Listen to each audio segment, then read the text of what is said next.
नमस्कार साथियों, ज्ञान स्थली गुरुकुल में आपका बहुत बहुत स्वागत है।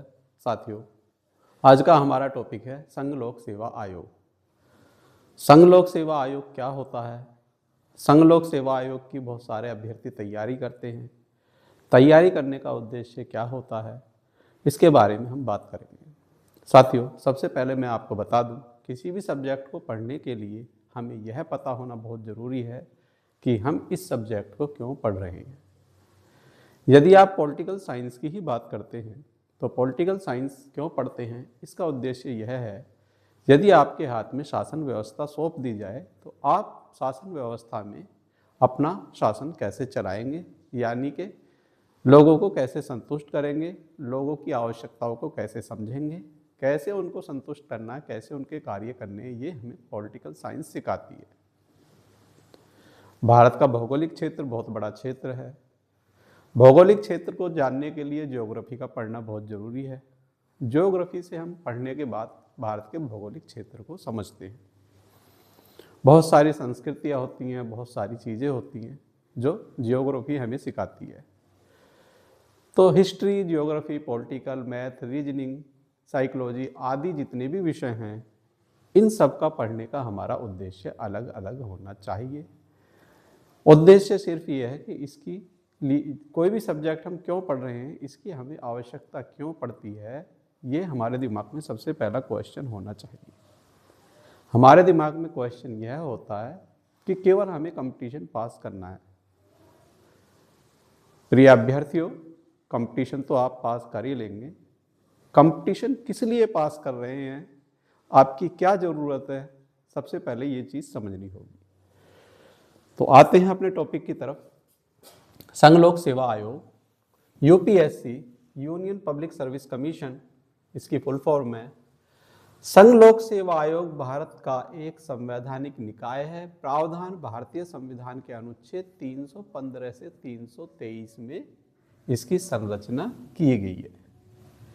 आयोग के सदस्य, आयोग में एक अध्यक्ष होता है और अन्य सदस्य होते हैं। सदस्यों की अधिकतम संख्या संविधान में निश्चित नहीं है, यह राष्ट्रपति द्वारा निश्चित की जाती है।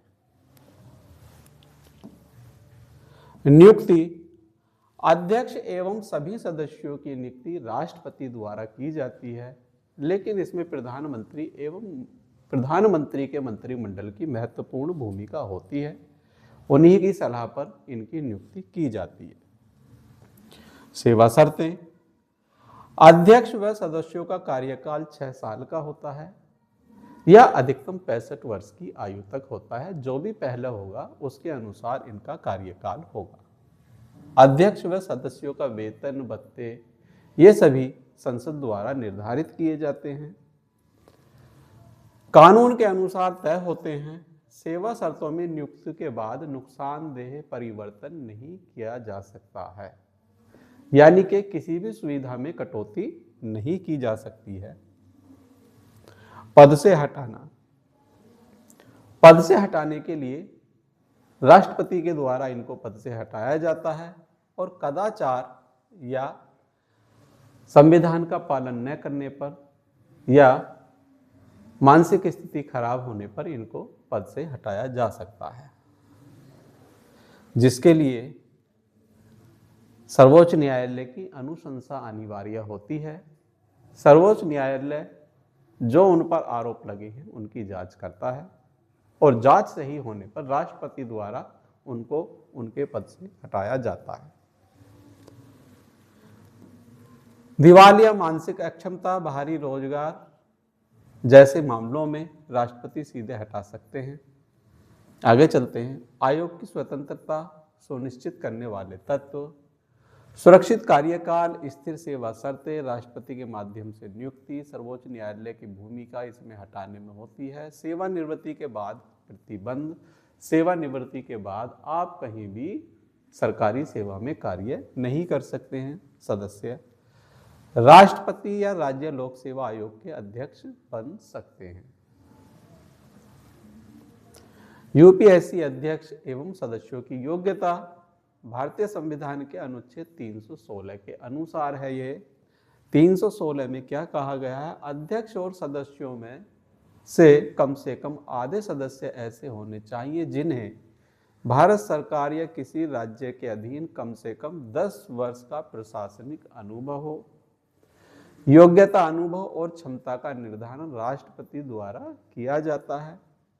संविधान में शैक्षिक योग्यता स्पष्ट रूप से निर्धारित नहीं की गई है, परंतु व्यवहार में वरिष्ठ एवं अनुभवी प्रशासनिक अधिकारी, न्यायिक या शैक्षणिक विशेषज्ञ नियुक्त यहाँ पर किए जाते हैं। कहने का मतलब, जिन अभ्यर्थियों ने यूपीएससी क्रैक करने के बाद कम से कम 10 वर्ष की सेवा किसी भी विभाग में की है और उनको अच्छा प्रशासनिक अनुभव है, वही यहाँ पर इसके अध्यक्ष या सदस्य बनते। यूपीएससी परीक्षाओं में बैठने की सामान्य योग्यता, संक्षेप में ये मैंने बताया है। शैक्षिक योग्यता, किसी मान्यता प्राप्त विश्वविद्यालय से स्नातक होना बहुत ज़्यादा अनिवार्य है, बिना स्नातक के आप इसमें नहीं बैठ सकते हैं। सामान्य वर्ग के लिए 21 से 32 वर्ष आयु सीमा है और ओबीसी के लिए 3 वर्ष छूट है, यानी कि 35 वर्ष तक ओबीसी के स्टूडेंट यूपीएससी की परीक्षा में बैठ सकते हैं। एससी एसटी के लिए 5 वर्ष की छूट है, यानी कि 21 से लेकर 37 वर्ष की आयु तक वे यूपीएससी की परीक्षा में बैठ सकते हैं। राष्ट्रीयता भारतीय होनी चाहिए। अन्य सेवाओं में सीमित अपवाद हैं। तो पहला प्रश्न हमारा सामने है, संघ लोक सेवा आयोग का संवैधानिक आधार किस अनुच्छेद में है? तो ये अनुच्छेद 315 के अंतर्गत आता है। यूपीएससी में निम्न में से कौन सा शामिल होते हैं? तो यूपीएससी में अध्यक्ष और सदस्य शामिल होते हैं। Option C,